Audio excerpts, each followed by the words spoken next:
ताशी 5 किलोमीटर प्रति तास वेगाने गेल्यास 7 मिनिटं उशीर होतो, तर 6 किलोमीटर प्रति तास वेगाने गेल्यास 5 मिनिटं लवकर पोहोचतो.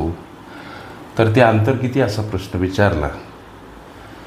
यासाठी एक सूत्र लेकरांनो नेहमी लक्षात ठेवा. अशा पद्धतीचा प्रश्न उशीर आणि लवकर पोहोचण्यासंबंधीचा सूत्र ध्यानात ठेवा. अंशस्थानी वेगांचा गुणाकार तर छेदस्थानी वेगांची वजाबाकी सोबत गुणिला स्वरूपात वेळेतील फरकाची बेरीज भागिला तासाभरातील मिनिटे किंवा तासातील मिनिटे. ओके, हे साधं आणि सोपं सूत्र पक्क लक्षात ठेवा.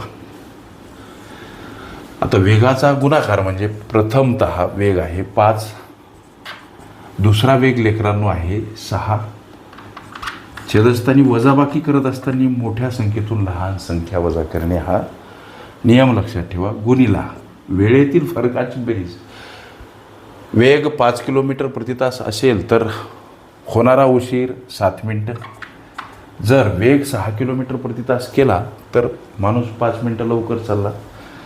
म्हणजे इथं 5 ही बेरीज करायची. तासामध्ये 60 मिनटं असतात. या अशा पद्धतीची मांडणी. अंशामधील गुणाकार 6 पंचे 30, छेदामध्ये वजाबाकी 1 गुणिला स्वरूपात.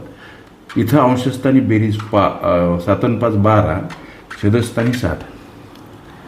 लेकरांनो 12 1 12, 12 पंच 60 आणि 5 1 5, 5 सक 30. म्हणजे 6 आणि 1, 6 1 6. छेदस्थानी 1 मांडला काय, न मांडला काय, नाही मांडला. निस्ते 6 जरी लिहिले तरी याचाही अर्थ असा की या 6च्या छेदस्थानी सुद्धा 1 आहे. कुठलीच संख्या, कुठलंच पद हे एकटं नसते.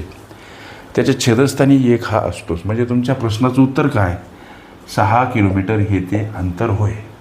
हे या प्रश्नाचं ॲक्युरेट ॲन्सर. ओके. अंतर वेळ वेग रेल्वे प्रश्न ह्या माझ्या प्लेलिस्ट अवश्य बघा. त्यामध्ये विविध स्पर्धकांनी विविध अंगांनी विचारलेल्या संभाव्य अशा असंख्य प्रश्नांचा सराव तुम्हाला करता येईल. ओके.